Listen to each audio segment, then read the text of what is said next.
Selamat berjumpa dengan Sanggar Cerita, dalam kisah lagu dan cerita. Mari kita dengarkan, mari kita nikmati. Sanggar Cerita makin asik. La la la la la la la la la la la la la la la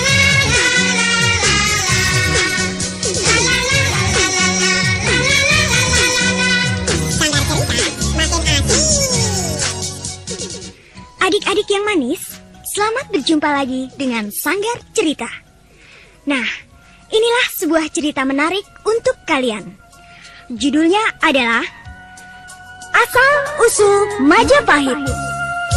Alkisah seorang raja, Sang Prabu Mundangwangilah namanya, mengutus patih membunuh anaknya. Sang patih pun jadi gelisah hatinya. Sang patih tak tega hatinya melaksanakan perintah sang raja. Kasihan melihat anak tak berdosa. Akhirnya perintah raja ditolaknya. Bayi mungil putera raja diletakkannya di dalam goa. Gemuruh ombak menelan tangisnya, tangis bayi mungil yang tiada berdosa. Namun Tuhan yang Maha Pemurah mendengar pilu tangisnya. Diutuslah nelayan menjumpainya untuk mengambil dan memeliharanya, menjadikan pangeran gagah perkasa. Beberapa abad yang lalu, seorang raja yang lalim memerintah Jawa Tengah. Ia bernama Prabu Mundangwangi.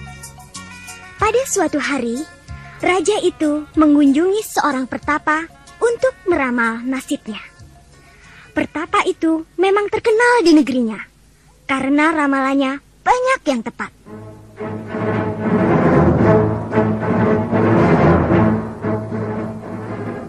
Katakan, apa yang akan terjadi pada diriku, Pertapa? Ampun, Baginda Raja, ampun. Ya, katakanlah dengan terus terang.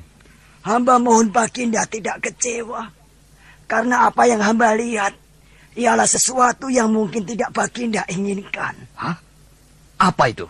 Iya. Kelak kemudian hari, Baginda akan mempunyai 3 orang putra laki-laki. Tetapi Baginda akan dibunuh oleh putra Baginda yang sulung. Kurang ajar. Apa katamu, Pertapa? Aku akan dibunuh.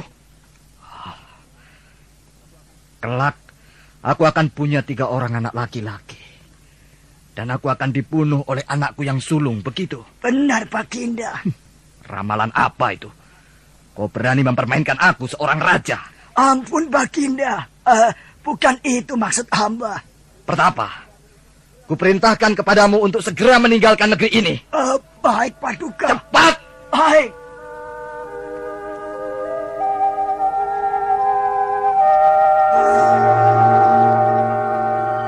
Kemudian, pertapa itu pergi ke tengah hutan. Ia telah diusir oleh raja dari desa tempat tinggalnya. Beberapa bulan kemudian berlalu.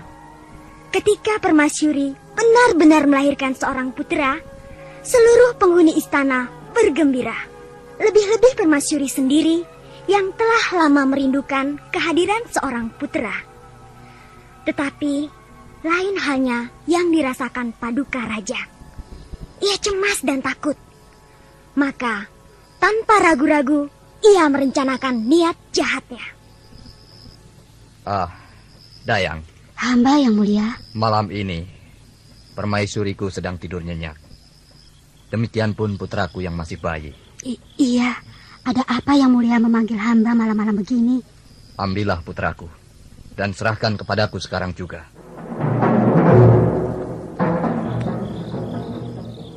Yang mulia? Cepat. Jangan berkata kepada siapa-siapa. Kau harus mengendap-endap. Jangan sampai bayi itu menangis ataupun permaisuriku terbangun. Mengerti kamu? Baik, Yang Mulia. Laksanakan. Baik, Yang Mulia.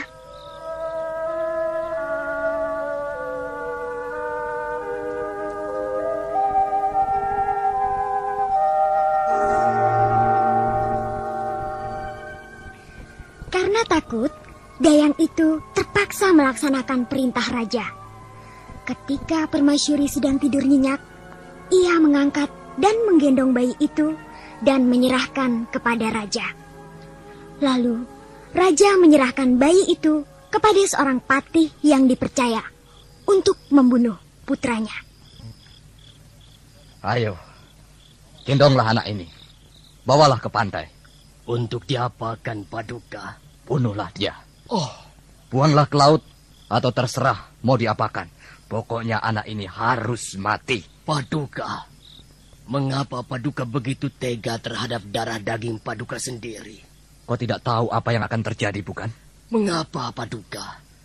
Kasihan dia. Lihatlah, wajahnya manis. Dia begitu lemah, butuh kasih sayang Paduka. Kelak dia akan... Cukup! Dia akan membahayakan hidupku.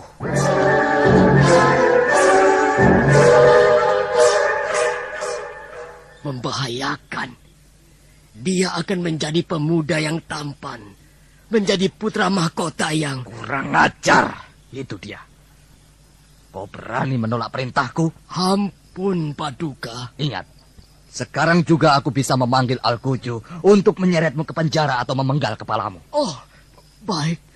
Baik, hamba laksanakan perintah Paduka.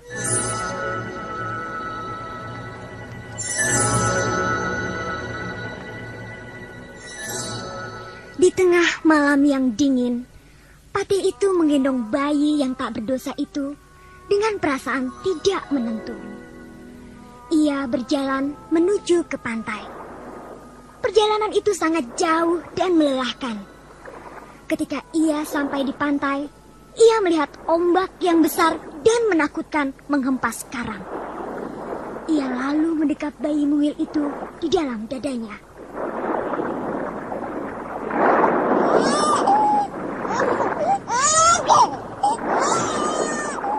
Tuh, sayang. Dingin ya? Dingin. Oh, kasihan.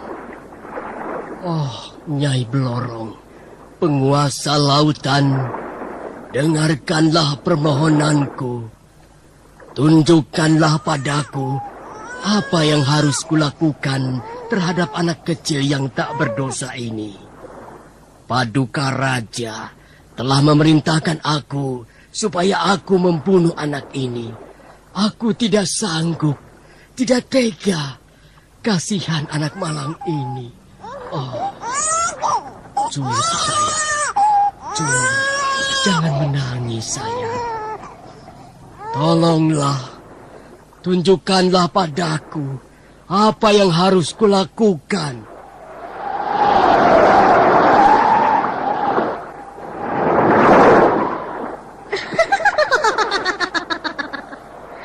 Kalau begitu, kau tidak sekejam rajamu. Bagus, bagus.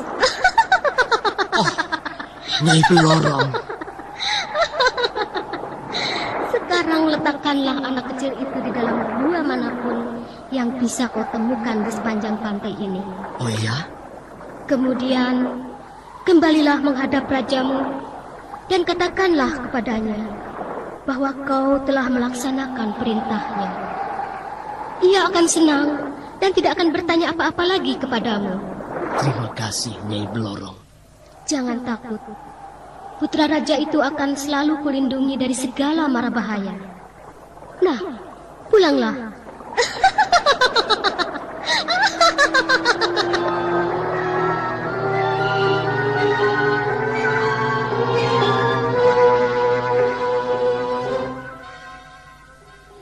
Kemudian, Pelatih itu segera mencari sebuah gua untuk mengamankan bayi putra raja itu.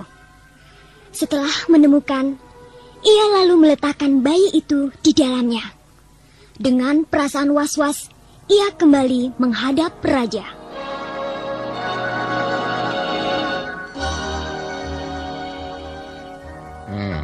Kau sudah kembali, Patihku.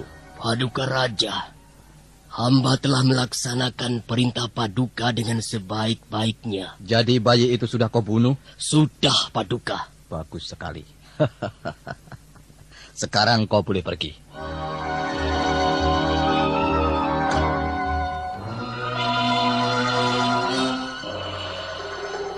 Permaisuri sangat sedih mendengar bahwa putranya telah tiada. Karena tidak kuat menahan kesedihan itu, akhirnya ia sakit keras dan meninggal dunia. Sementara itu, Nyai Blorong tahu bahwa ada seseorang nelayan yang belum punya anak dan sampai sekarang masih tetap menginginkan seorang anak. Maka, Nyai Blorong lalu menyuruh nelayan itu untuk mengunjungi gua di tepi pantai dan mengambil putra raja yang terbaring di sana.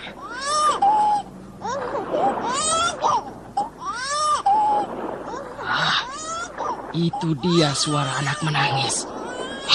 Aku harus segera menuju ke sana.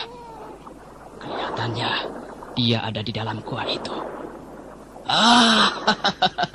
Aku akan punya seorang anak.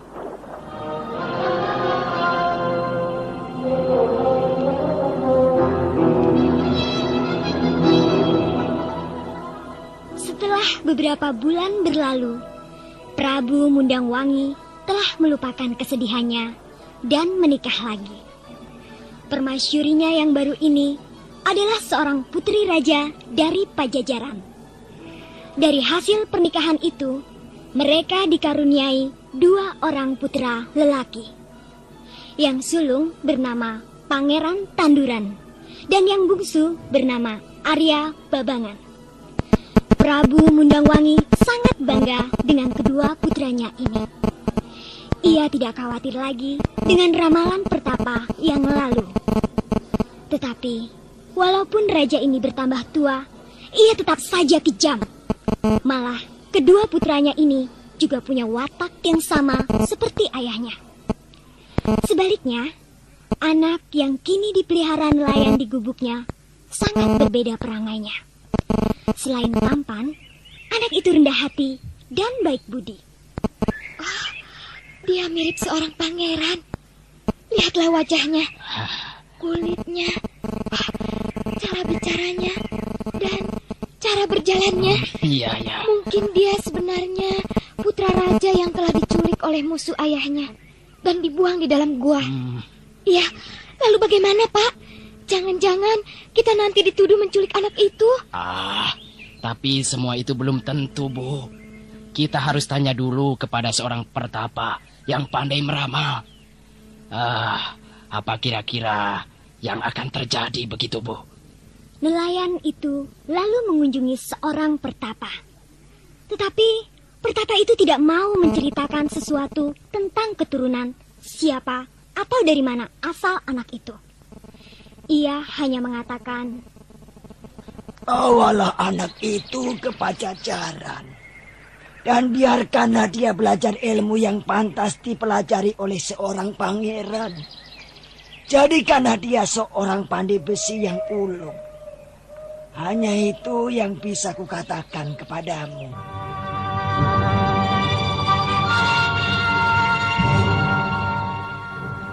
Setelah anak itu dewasa, nelayan itu membawa anak angkatnya ke Pajajaran. Di Pajajaran, ia mencari seorang pandai besi yang ulung dan menyerahkan anak angkatnya supaya dididik menjadi pandai besi. Dan hanya dalam tempo beberapa bulan, anak itu menunjukkan bakat mengagumkan. Beberapa tahun kemudian, anak itu telah menjadi dewasa, menjadi pemuda yang terkenal di Pajajaran karena kepandaiannya. Banyak orang menyukainya, bukan hanya karena kepandaiannya, tetapi juga karena budi bahasanya. Ketika Prabu Mundangwangi mendengar tentang ini, ia segera pergi ke Pajajaran, ingin melihat seperti apa pemuda itu dan bagaimana pula kemampuannya. Ketika ia melihat pemuda itu, Prabu Mundangwangi terkejut dan teringat akan wajah istrinya yang telah meninggal beberapa tahun yang lalu. Memang, wajah pemuda itu mirip sekali dengan wajah mendiang ibunya. Lalu, Prabu Mundangwangi memandangi pemuda itu dan bertanya. Hai, pemuda. Siapakah namamu? Dan siapakah orang tuamu? Hamba tidak tahu, Yang Mulia. Hamba ditemukan di sebuah gua oleh ayah angkat hamba ketika hamba masih bayi. Hamba dibawanya pulang, dan sejak itu ia dan istrinya memelihara hamba sampai sekarang. Dari dulu, hanya kedua orang itu yang paling hamba kenal. Tanpa mengucapkan sepatah kata pun, Prabu Mundangwangi meninggalkan pemuda itu dan kembali ke istananya. Ia lalu mencari patihnya yang dulu pernah disuruh olehnya untuk membunuh anaknya. Patih itu datang ke istana. Ia telah tua dan menunduk di hadapan raja. Patih, apakah dulu kau telah melaksanakan perintahku untuk membawa anak sulungku ke laut dan membunuhnya? Jawab. Hamba mohon ampun, Paduka. Hamba memang belum melaksanakan perintah Paduka.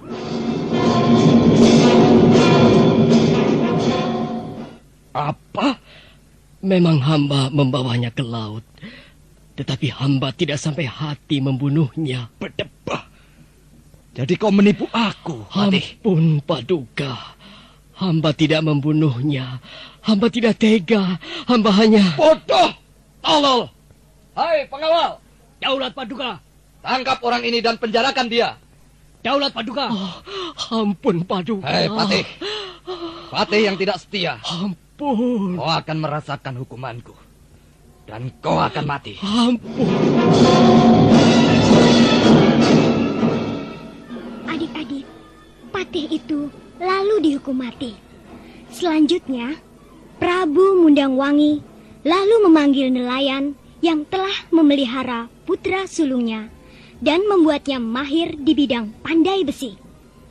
Nelayan itu gemetar ketakutan dan merangkak di hadapan Prabu Mundangwangi. Ampun, beribu ampun, Paduka yang mulia. Dari mana kau peroleh anak angkatmu itu? Ampun, dari dalam sebuah gua. Ya, gua di tepi pantai, Paduka. Dan kau, nelayan yang tidak tahu menahu sedikit pun tentang anakmu, tetapi berani mengajarkan kepadanya kepandaian seorang pangeran. Mengapa? Karena wajahnya, Paduka. Wajahnya, suaranya, bahkan caranya berjalan, berbicara, budi bahasanya seperti seorang pangeran. Aku sudah melihat anak itu di Pajajaran. Aku sudah menemuinya di tempatnya bekerja. Tapi dia, tingkah lakunya, sedikit pun tidak mencerminkan tingkah laku seorang pangeran. Ampun, Yang Mulia. Jangan berlagak tahu tentang dia. Baiklah, sana, kembali ke gubukmu. Nelayan itu bingung adik-adik. Tak mengerti mengapa dipanggil raja dan mengapa ditanyai perihal tentang anak angkatnya. Begitupun istrinya juga ikut bingung. Untuk mengatasi kebingungan ini, nelayan itu lalu mengunjungi pertapa yang pandai meramal. Tolong saya. Apa yang harus saya lakukan? Tenangkanlah dirimu. Akan kujelaskan duduk perkaranya. Wah, jangan-jangan saya dituduh menculik anak itu. Dan saya akan dihukum atau dibunuh. Oh, ampun. Bukan begitu. Kau tidak perlu takut. Sebenarnya begini. Prabu Mundangwangi telah memerintahkan kepada seorang patihnya supaya membawa putra sulungnya ke laut dan membunuhnya. Hal itu disebabkan karena aku pernah meramal bahwa kelak beliau akan mati dibunuh putranya yang sulung sendiri. Tetapi patih itu tidak sampai hati membunuh bayi yang tidak berdosa itu. Lalu dia menyembunyikannya di dalam sebuah gua. Dan akhirnya kau yang menemukannya di sana. Oh, begitu. Tapi jangan katakan hal ini pada anak angkatmu. Tunggu sampai saatnya tiba. Sebab adiknya yang bungsu, yaitu Pangeran Tanduran, sangat sakti. Jagalah keselamatan anakmu. Dan sekarang juga sebaiknya kau menengok anakmu di Pajajaran.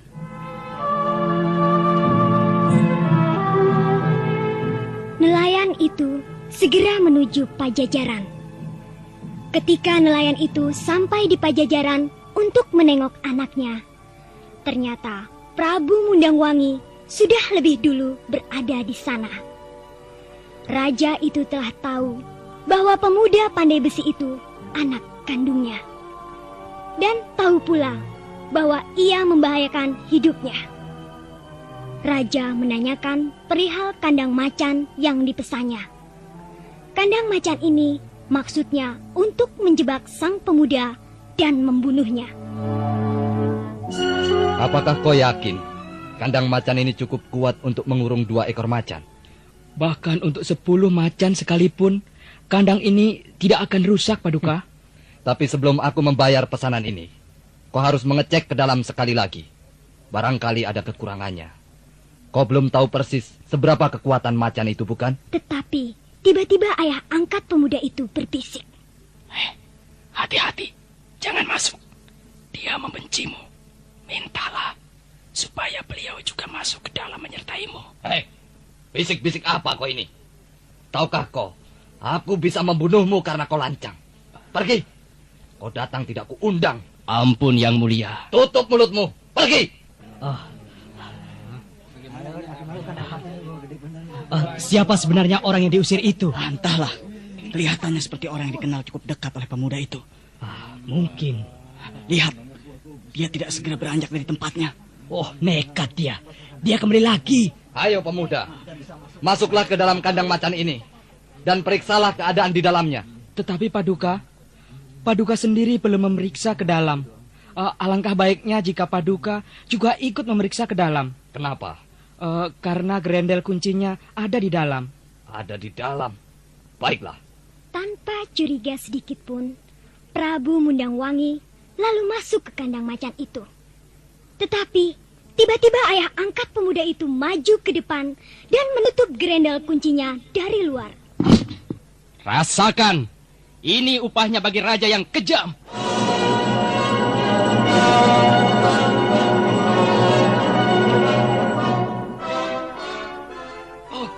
Apa ini? Lepaskan aku. Kenapa aku dikunci dari luar? Lepaskan! Lepaskan! Pengawal! Tolong aku ini! Kenapa Paduka Raja dijebak? Dia lalim, dia kejam. Pengawal! Tangkap orang itu! Hei, jangan mau. Kalian tidak boleh menangkap siapapun. Apa maksudnya ini semua? Dengarkan, bawalah rajamu ke laut. Singkirkan dia. Dia tidak bisa memenuhi keinginan rakyat. Kurang ajar. Apa katamu, nelayan? Saudara-saudara, bebaskanlah diri kalian dari kekejamannya. Tahukah saudara-saudara semua, tadinya dia juga bermaksud membunuh pemuda ini, anak kandungnya sendiri.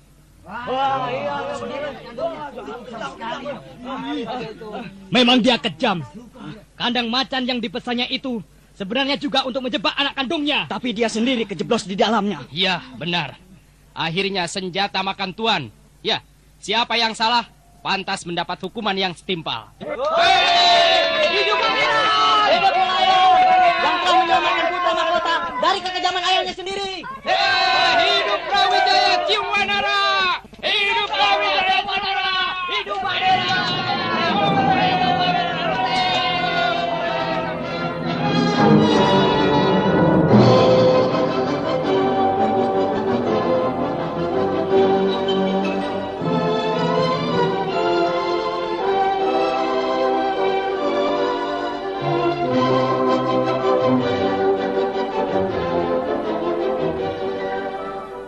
Ya, adik-adik, mereka bergembira dan menari-nari sambil menyanjung pemuda yang ahli pandai besi tersebut. Kemudian, mereka juga menamakannya Brawijaya Tiung Wanara. Alkisah mengenai kedua saudaranya, yaitu Pangeran Tanduran dan Arya Babangan, diusir dari kerajaan. Namun, pemerintahan Brawijaya tidak berlangsung lama. Pangeran Tanduran dengan bala bantuannya memberontak dan menyerang serta menaklukkan Brawijaya. Brawijaya lalu lari ke hutan ditemani pengikut-pengikutnya yang setia.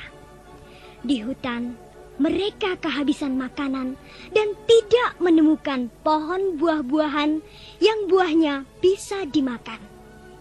Namun, karena mereka harus hidup, mereka terpaksa memakan satu-satunya jenis buah-buahan yang tumbuh di sana, dan yang rasanya sangat pahit, yaitu buah maja. Dengan demikian, kerajaan Brawijaya yang baru diberi nama Majapahit, buah yang pahit. Majapahit tumbuh menjadi kerajaan yang besar dan tangguh. Wilayahnya sangat luas hingga meliputi Jawa, Sumatera, Malaya, Borneo, dan Malaka. Kejayaan Majapahit di masa silam merupakan salah satu kebanggaan bangsa Indonesia. Selamat berpisah dengan sanggar cerita dalam kisah lagu dan cerita.